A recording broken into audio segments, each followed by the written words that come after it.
Buenos días. Qué bueno ver a muchas caras conocidas hoy día.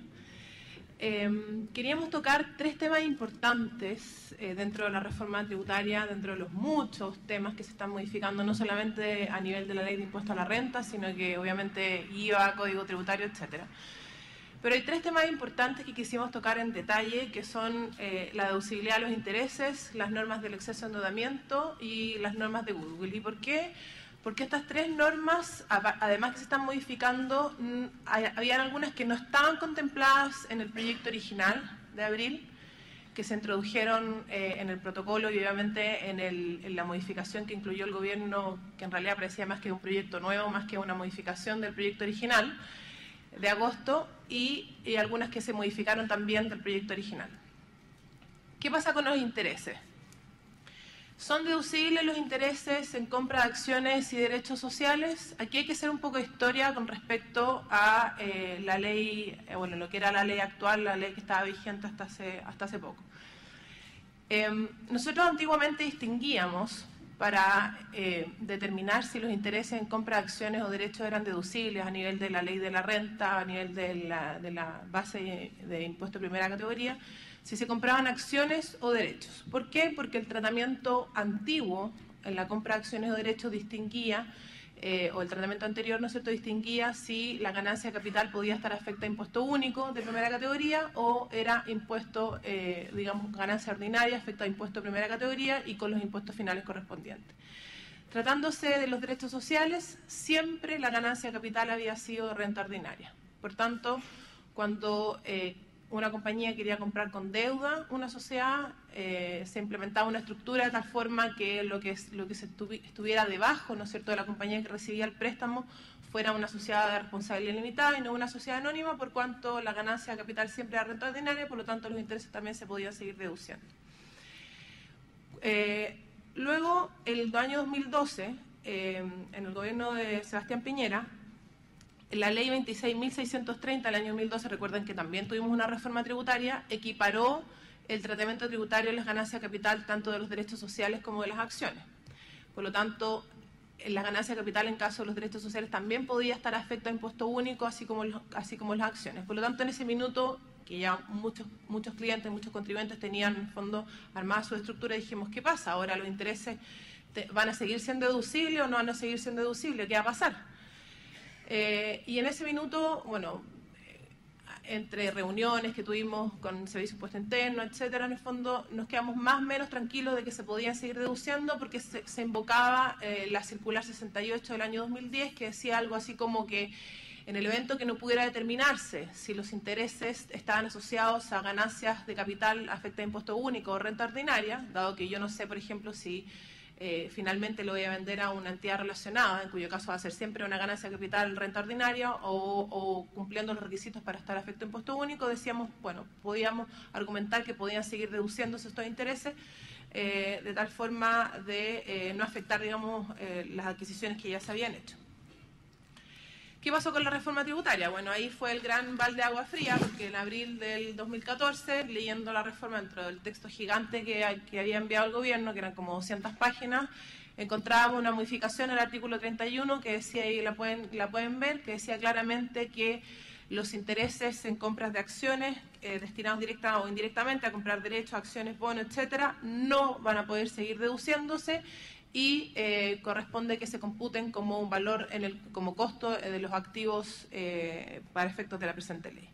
Bueno, y ahí vinieron muchas consultas de parte de ustedes, qué vamos a hacer, cómo se trata, que si afecta a los créditos antiguos, los créditos nuevos, etcétera, etcétera, etcétera. Bueno, y finalmente, producto de varias modificaciones que hubo, el gobierno se allanó a cambiar esta norma y en el protocolo el día 8 de julio se anuncia que esta norma se va a cambiar y que se va a eliminar esta previsión de rebajar los intereses en crédito destinados a adquisición de derechos acciones y añade un párrafo que la verdad es que ahora leyendo la reforma no lo encuentro, digamos, que dice se incluirán las debidas normas de control. Cuando el gobierno envía el proyecto modificatorio en agosto de este año, establece claramente que los intereses y demás gastos financieros asociados destinados a la compra y adquisición de acciones, derechos y demás capital inmobiliario, efectivamente sí van a poder seguir deduciéndose. Como pueden ver, hemos navegado, ¿no es cierto?, en aguas turbulentas respecto a este tema, porque la verdad es que era como, se pueden, no se pueden, si se pueden, bueno, lo cambia, allá. Finalmente hoy día se puede seguir deduciendo, pero no encuentro las debidas normas de control, no sé si eso será alguna resolución, a la circular, alguna modificación, no sé. Bueno, finalmente esa es la opinión nuestra en este sentido y es lo que está establecido en la ley de la renta. ¿Qué pasa con las normas de exceso de endeudamiento? Acá también hubo un cambio importante. La norma actual, y que está vigente hasta el 31 de diciembre del 2014, establece que las normas de exceso de endeudamiento se aplican solamente respecto de los intereses que están afectos a la tasa del 4%, que son los que están contenidos en el artículo 59, a créditos relacionados. Tiene que respetarse, o cuando se aplican las normas de exceso de endeudamiento, cuando se excede a la relación de deuda-capital que sobrepasa el 3:1, 3 deuda, 1 capital.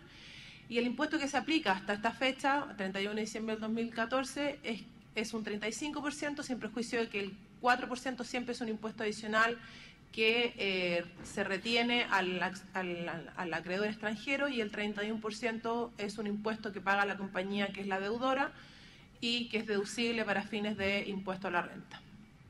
Una cosa muy importante es que las normas de exceso de endeudamiento que están vigentes hasta diciembre del 2014, el exceso de endeudamiento se mide una sola vez el año en que se otorga el crédito, en diciembre. Eso cambia radicalmente con la reforma tributaria. ¿Por qué? ¿Qué pasa con la reforma tributaria? Se mantiene un impuesto del 35% a los intereses que se paguen en desembolso, en exceso de endeudamiento, no solamente intereses, comisiones y otros gastos financieros. Y la gran novedad acá es que para calcular el exceso de endeudamiento se miden todas las deudas de la compañía, no solamente las deudas relacionadas que están afectadas al 4, sino que se miden todas las deudas de las compañías otorgadas en Chile o en el extranjero, sean por lo tanto locales en el fondo o extranjeras, y se miden las deudas tanto relacionadas como no relacionadas. Esto es para computar el endeudamiento. Y la otra novedad, que es muy importante, es que el endeudamiento que nosotros pensábamos que medíamos una vez cuando se otorgaba el crédito, hoy día se va a tener que medir anualmente. Por lo tanto, hay que olvidarse, ¿no es cierto?, de que yo una sola vez computo el endeudamiento y por lo tanto modifico, a lo mejor genero en el fondo alguna disminución de capital, etcétera, y por lo tanto queda siempre dentro del límite. Hoy día hay que medir el endeudamiento año a año, por lo tanto hay que tener ojo con eso. Se mantiene la relación deuda-patrimonio 3:1, y acá se incorpora una norma que es muy importante, que si bien está en la circular, no estaba en la ley antes, en la norma antigua, que es que para computar el capital propio tributario de los contribuyentes se excluyen aquellos capitales que a su vez hayan sido financiados con deuda del 4, que está afectada al 4% de impuesto adicional. Este es un impuesto único de 35%, y a diferencia de la norma actual, que era 4% más un 31% de diferencia, hoy día se dice que es un 35% y se da de crédito el 4%. Tiene que declararse y pagarse anualmente. Continúa siendo deducible en cabeza del deudor, y su entrada en vigencia, como les comenté, es el 1 de enero del año 2015. Hay una cosa muy importante que es la norma transitoria, porque estas normas no aplican para los créditos que hayan sido otorgados con anterioridad al 1 de enero del 2015, salvo que los créditos se hayan cedido, novado o se haya modificado su monto o su tasa de interés. Así que hay que tener mucho ojo con eso, con modificar los créditos otorgados con anterioridad. ¿Ya? Y finalmente, una modificación bien importante que es relativa al goodwill, o este mayor valor que se genera en la compra de empresas. ¿Qué es lo que es el goodwill? Un recordatorio. El goodwill se genera cuando dos compañías se fusionan y cuando la compañía que tiene una inversión, al fusionarse, hay que comparar el patrimonio tributario de la compañía que se absorbe versus la inversión de la compañía que se mantiene. En caso de que exista una diferencia, se puede generar un goodwill positivo o un goodwill negativo. Nosotros antiguamente, y hasta el año 2012, el tratamiento del goodwill solamente estaba incluido en jurisprudencia del Servicio de Impuesto Interno. Por lo tanto, cuando nos preguntaban efectivamente existía la posibilidad de deducir un goodwill en compra de empresa al momento de la fusión de las compañías. Sin embargo, este tratamiento estaba solamente incluido en normativa tributaria, en básicamente un conjunto de oficios. El año 2012, con el gobierno anterior, se modifica la ley de la renta y finalmente lo que hace es incorporar la normativa que había estado dispersa en oficios del Servicio de Impuesto Interno y modifica una norma importante o el criterio importante de goodwill, por cuanto en los oficios anteriores se establecía que esta diferencia que se producía en la fusión de las compañías se tenía que alocar a los activos no monetarios de las compañías y no existía ningún límite para poder asignar este goodwill a los activos no monetarios. Por lo tanto, podíamos tener casos de computadores que costaran, no sé, 300 millones de pesos, 400 millones de pesos, lo que obviamente era un poco absurdo. Con la ley del 26.630 del año 2012 se modifica el tratamiento del goodwill y se establece que en caso de que existiera un goodwill positivo, esta diferencia tenía que alocarse entre los activos no monetarios, pero solamente hasta el tope del valor de mercado de los activos.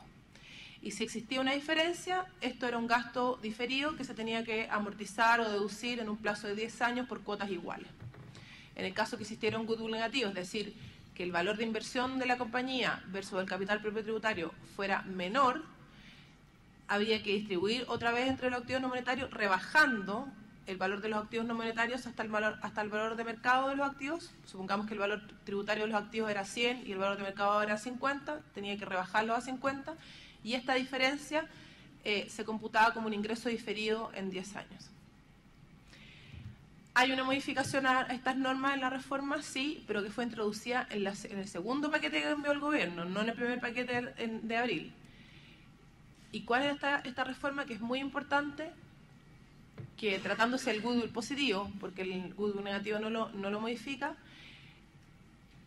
este goodwill se tiene que distribuir entre los activos no monetarios hasta el valor de mercado, y esta diferencia que nosotros podíamos rebajar como gasto en un plazo de 10 años, hoy día queda como intangible, por lo tanto no se puede amortizar, salvo que la sociedad se disuelva o que se ponga término de giro a la compañía, cuyo caso será deducible. Por lo tanto, acá viene un cambio muy importante y esta norma entra en vigencia el 1 de enero del año 2015. Sin embargo, también como el exceso de endeudamiento, tiene una norma transitoria que dice que solamente afecta a las fusiones que ocurran a contar del 1 de enero del año 2015. Y dice, sin embargo, si antes del 31 o hasta el 31 de diciembre de 2014 las fusiones se hubieran iniciado, no dice cómo, digamos, pensemos que a lo mejor puede haberse iniciado a través de la citación de juntas de accionistas, esa fusión se puede completar hasta el 31 de diciembre del año 2015. Por lo tanto, aquí hay una norma transitoria que puede ser de importancia en caso de fusiones de empresas y que se quiera aprovechar el goodwill. Muchas gracias.